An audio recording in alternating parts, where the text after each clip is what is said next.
तालुक्यात एक आहे ना आपल्या पद्धत सुरू झालेली आहे की समजा माझं कुटुंब आहे, आम्ही 3 भाऊ आहे, 2 बहिणी आहे, बहिणींची लग्न झालेली आहे आणि मग बाहेरचा कोणतरी येतो, माझ्या बहिणींचे हिस्से तो करून घेतो आणि मग मला समजा आमच्या 3 भावांना जो काही मोबदला मिळणार आहे, आमच्या बहिणीचा आम्ही बघू ना, बसून आम्ही आमच्यातले वाद मिटू. ऐका ना, मला कळलं नाही. काल मी माहिती घेतली,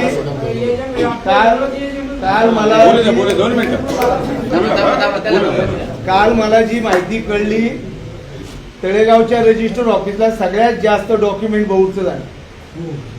कालची घटना आहे. बरोबर. म्हणून पहिल्यांदा माझी सगळ्यांना विनंती आहे, उद्या काय निर्णय व्हायचा तो उद्याचा विषय, पण आपल्या कुटुंबातल्या व्यक्तींचा हिस्सा कुणाला लिहून देऊ नका. जो अनुभव आम्हाला निगड्या आंबल्याला आलाय ना, ते चित्र गेल्या 8 दिवसात तुमच्याकडे सुरू आलंय. आम्ही काय कुणी एक गुंठा घेत नाही, तिकडे नाही घेतली, इकडे घेत नाही, पण मला माहिती आहे नंतर काय होतं. त्या निगड्या आंबल्यामध्ये मग ज्या बहिणीचा हिस्सा घेतला, सरकारने दर किती दिला? बापू इथे आता शेजारी 73 लाख रुपये दर दिला, पण त्या शेतकऱ्याच्या हातात किती पैसे आले हो? त्या पैशाला तुमच्या नव्हे, तिकडूनच्या पैशाला टॅक्स नाही. 73 लाख रुपये एकरी मिळाले, वाईटची रक्कम. पण त्या मग केसेस चालू राहिल्या प्रांताकडे. मग ज्यांनी बहिणीचे हिस्से लिहून घेतले त्यांनी अडवणूक केली. एवढे पैसे मिळत देत असेल तरच आम्ही NOC देऊ किंवा आम्ही माघार घेऊ. पहिलं मी आज तुमच्याकडे फक्त एकाच गोष्टीसाठी आलेलो आहे, आपल्या घरातल्या आपल्या बहिणीला कुटुंबाला विश्वासात घ्या. तुमच्यात काय एकमेकांना ताटातलं वाटीतलं ताटात झालं तरी चालेल, पण या एजंटगिरीला इथं बंद करा, एवढं सांगायला मी आलेलो. आणि प्रत्येकाने ही मानसिकता ठेवा, जर तुमच्या जागेचा भविष्यातला विचार करता तुम्हाला जर फायदा पाहिजे नसेल तर बहीण असू, भाऊ असू, चुलत भाऊ असू, एक कुम्यामध्ये जो असेल त्याला विश्वासात घ्या. ठीक आहे, तुला मिळेल मला मिळेल ते चालेल, पण तुमच्यापेक्षा एजंट आणि बाहेरचे गुंतवणूकदार जास्त पैसे घेतात. सुनील भाऊ, परिस्थिती बघितली आम्ही. हे होऊन द्यायचं नसेल तर पहिला ठाम निर्णय तो करा. बाकी ही सगळी जी माहिती आता तुम्ही दिलेली आहे, समजा गुंतवणूकदारांची जमीन, ही ती सगळ्या गोष्टी, आज खरं तर आम्हाला यायला उशीर झाला. राज्याचे महसूल मंत्री आपल्या शेजारी चांदखेडला आले होते, ते आता 4:45ला गेले. आम्ही 4ला या ठिकाणी येणार होतो. मला दत्ता भाऊचा फोन आला, म्हटलं मी स्वतः येतो. तालुक्यात खूप विदारक चित्र आहे. जमिनीच्या माध्यमातून पैसे कमावणारी एक टोळी, ज्यांना उद्या बौरला काय होणार आहे हे पक्क माहिती आहे, म्हणून त्यांनी काही एजंट नेमले आणि ते गावात आल्यात. आपल्यातला कुणाचा तरी 4 भावांमधला एका भावाचं पटत नाही, त्याचा हिस्सा लिहून घेतात ते. बरं, तो नुसता साधा लिहून घेत नाही, त्याचं रजिस्टर डॉक्युमेंट करतात ते. त्या बिचारा साध्या माणसाला आपल्या माहित नसतं की किती पैसे मिळणार आहे, पण माझ्या भावाचा माझा वाद आहे ना, मग जाऊ दे, घे तू लिहून. हे असं चित्र तयार होतंय. त्यामुळं आज या ठिकाणी तुम्ही सगळ्या गावाने, आज बौर असेल, करूज असेल, सगळ्या गावांनी एकत्र बैठक घ्या. एक त्याची समिती करा. करूज काय बौर काय वेगळं कोण नाही, आपण सगळे एक आहोत. इथे एक भूमिका, तिथे एक भूमिका. तिथली लोक समजा म्हटली द्यायची, इथं आपण म्हणणार देणार नाही. आपल्याला काय दिशा द्यायची पुढे ते आपण ठरवलं पाहिजे. त्यामुळे त्या पद्धतीने आपण सगळ्यांनी काम करू. तुम्हाला सांगतो, मला काल कळल्यानंतर मला असं सांगण्यात आलं की सरकारी जागेची मोजणी केली जाणार आहे. सरकारी जागेची मोजणी अशी होऊ शकते का की शेतकऱ्याची आहे का, सरकारी आहे का सरकारची जमीन इथं? बरोबर ना? सरकारने अजून जमीन घेतलेली किंवा त्यांची जमीन नाहीये, मोजणी कशी? हा प्रश्न आता आम्ही कलेक्टर सहित सगळ्यांना विचारू. पहिला हा विषय आमचा बसून चर्चा करा. आमचं काय म्हणलं ते ऐका. आमच्या म्हणण्याचं समाधान झाल्यानंतर पुढची दिशा ठरवा. असं पोलीस आणि महसुली यंत्रणेने येऊन जर असं करत असेल, तावरे तुम्ही पोलीस खात्यातून आलात ना, महसूलचं कोण आहे? तुम्ही तुमच्या गाड्या घेऊन इथून जावा. थांबायचं नाही जोपर्यंत या गावचा निर्णय होत नाही तोपर्यंत पोलीस किंवा महसूल खात्याने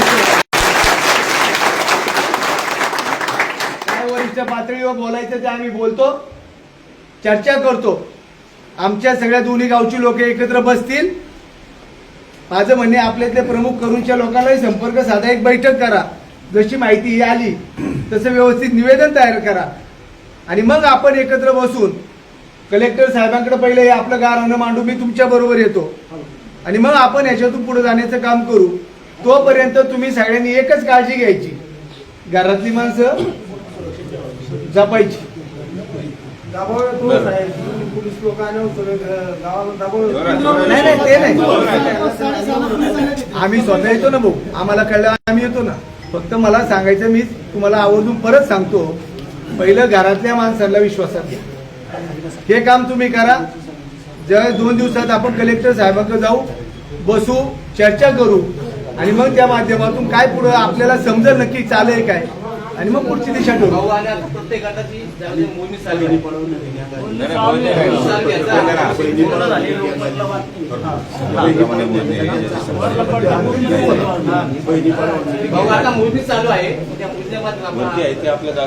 एक लक्षात घ्या, आता सगळ्यात पहिलं आता मोदी चालू आहे का? साहेब ज्यांनी जागा विकल्यात ना पार्ट्यांना, त्या पार्ट्यांची जागेची मोजणी चालू आहे. आपल्या शेतकऱ्यांचे नाही ना.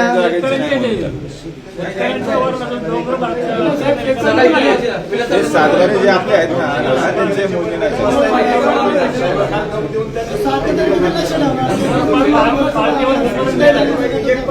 शेतामध्ये बांधूया, तुम्ही हरकत द्या. एक काम करू, आपण इथून आहे ना कलेक्टर साहेबांची आता फोनवर बोलू इथून आणि पुढची लगी बैठक करू.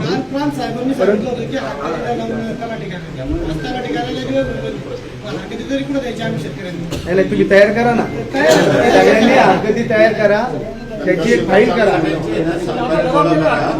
सातबाराचे शेतकरी आहेत ना, त्यांचे सातबारा गोळा करा, म्हणजे आपल्याला शेतकरी किती आहेत.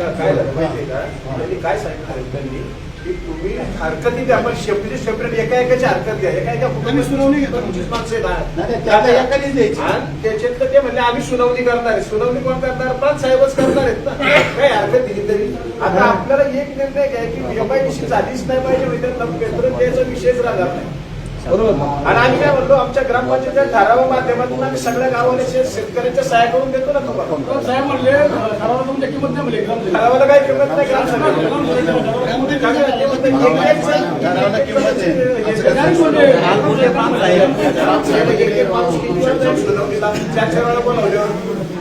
एक गोष्ट आता तुम्ही जी सांगितली बबनराव किंवा विलास भाऊ, तुम्ही वस्तुस्थिती आहे, आपला निर्णय तुम्ही आज संध्याकाळी पहिले एकत्र बसा, एक निर्णय करा. मी कलेक्टर साहेबांकडे बैठक लावतो.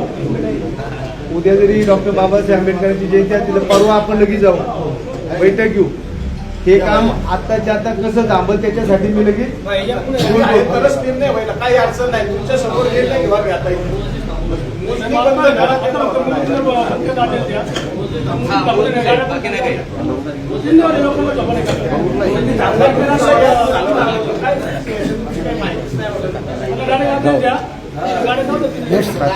गाड्या वाडीमध्ये 5-6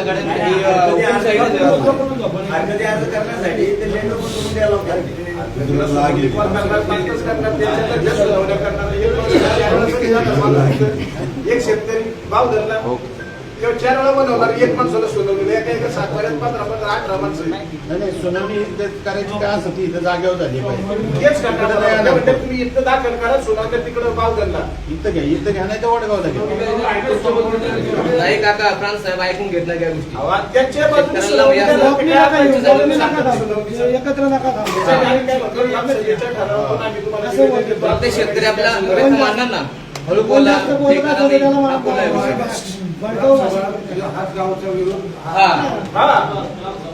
वेगळा वेगळा एक माणूस येऊन द्या, ही पुढे पद्धत आहे.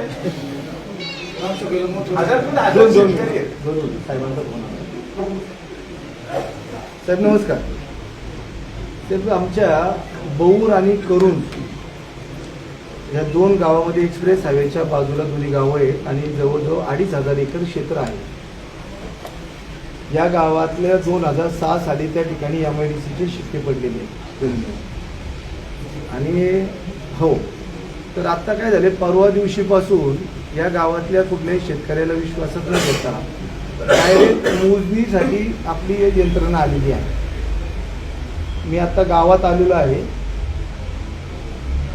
हां, तर त्याच्यामध्ये साहेब एक बैठक फक्त तुमच्या लेवलला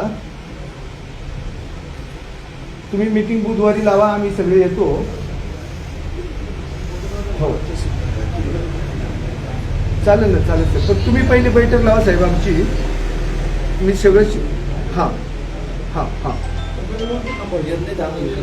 हो हो हो चालेल सर, चालेल चालेल चालेल. मग आम्हाला परवाचा फक्त वेळ द्या, आम्ही येतो. कलेक्टर साहेबांनी बुधवारी तुम्ही या. तोपर्यंत तुम्ही आता व्यवस्थित जे काही आपल्या हरकती आहेत, पेपर आहेत, ते तयार करा. दोन्ही गावची एकत्र हे करा, त्यांना बी निरोप द्या. आणि तोपर्यंत हे काम थांबवणं सांगतो मी. मोजणी थांबली पाहिजे.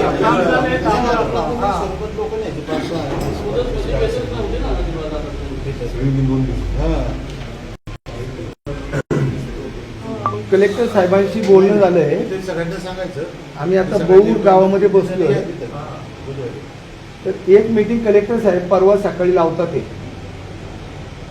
तोपर्यंत पुढची इथं कोण आलेत ना अधिकारी मोजणीला याला, त्यांना फक्त उद्या आंबेडकर जयंती पूर्ण स्टॉप ठेवा. परवा कलेक्टर साहेबांचं बैठक होईल, तिथं आपण निर्णय फायनल काय ते सांगतील त्याप्रमाणे शेतकऱ्यांचं म्हणणे ऐकून निर्णय घेऊ.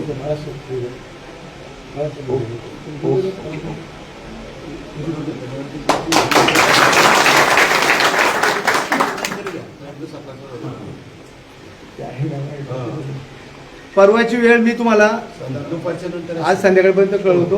पण त्या अनुषंगाने पहिलं सगळ्यात महत्वाचं काम, आपल्या बहिणी टोळीपासून पळवणारी टोळी सक्रिय झालेली आहे गावात.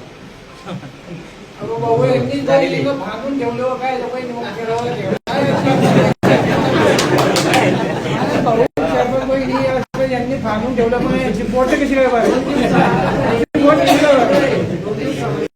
यांनी काय मला काल कळलं म्हणून मी काय आलो. मला काय हवे म्हणजे आमची 6.5 एकर गेली जमीन. आमचं एक सुद्धा मुलगा एक सुद्धा मुलगा कामात नाही लावला. ज्यांची नाही गेली त्यांची पोरं हवेला कामात आहे. माझं डॉक्युमेंट स्वतःचा माझ्या हाताला नेऊन परस्पर या गावातल्या एजंटनी खरेदी खर्च केलंय. पण ते रजिस्टर आता 2 दिवसापूर्वी बांधले. मी दुपारी जाऊन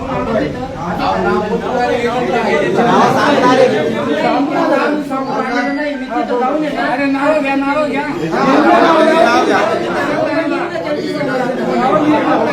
गाव पण येतील त्यांची सगळं डॉक्युमेंट तयार आहे. फक्त रजिस्टर करायचे. मी आज 2 दिवस झाले तिथे चक्रामाचं रजिस्टर ऑफिसला आपल्या गावला पण जाऊन आलो, वडगावला जाऊन आलो. तर ते मला म्हणतात तुम्ही कोर्टात नुसते ऑर्डर आलं बरोबर. आज रजिस्टर झाली पण काय तरी अर्ज देऊ का तुम्हाला. ते म्हणलं तेही नाही चालणार, फक्त तुम्ही चौकशी करा. मग हे थांबले पाहिजे. आता म्हणून पहिलं एक लक्षात घ्या, फायदा कुटुंबातल्या भावाला होऊ किंवा आपल्या बहिणीला होऊ. आम्हाला आनंद आहे तुमच्या घरातला निर्णय आपल्या घरात होऊ. आम्ही बघितलंय आंबल्यामध्ये, मंगरूळमध्ये काय अवस्था शेतकऱ्याची झाली. ते होता कामा नये म्हणून तुम्ही तेवढी जेवढं आपलं कुणाचे मध्यस्थी घरातल्या घरात आपलं ठेवा तयारी. बाकीच्या काही गोष्टी मग काय होईल, एकदा जर असं फाटे फुटले ना तुमचं सगळ्यांचं नुकसान होईल. आमचं म्हणणे एक आहे, तुमचं नुकसान होऊ नये. आम्हाला जे कळलं, अनुभव घेतला आम्ही तालुक्यात, इतर ठिकाणी जे घडलं इथं घडू नये म्हणून आपण या गोष्टीची थोडी काळजी घेण्यासाठी आजची बैठक. बाकी तुम्ही कृती समिती म्हणून करा एकत्र. पुढचं नियोजन कसं करायचं आपण परवा दिवशी जाऊ एकत्र आणि पुढचं नियोजन करू.